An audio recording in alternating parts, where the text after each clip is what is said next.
Skyflix. Bakit na naman? Bakit yun yung pangalan mo? Tunog pagkain tsaka movie app.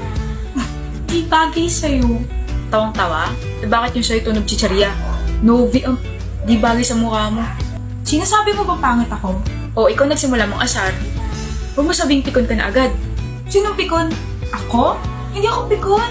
Kung pikon ako, edi marami na akong sinasabi. Kung hindi bagay sa mukha ko yung pangalan kong Novi, ano pa yun sa'yo? Ang ganda ng pangalan mo, pero yung mukha mo mukhang pinisakluban ng lupa.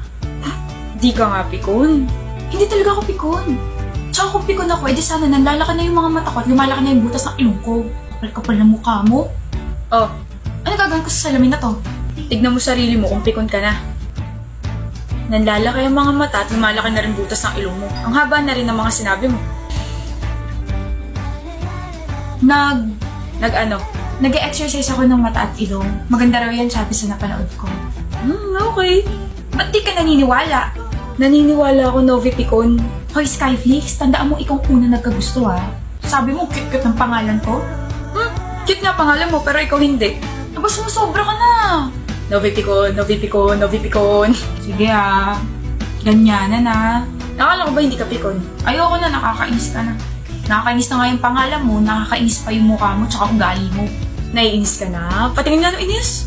Patingin nung nanlalaki yung mga mata, tsaka lumalaki yung butas ng ilong. Ayoko. Dali na isa lang. Ay, wala na. Ayoko na, bahala ka dyan. Tignan mo yun, siya nagsimula tapos ako susuyo. Walang June eh. Novi Pikon! Huwag ka lang pikon!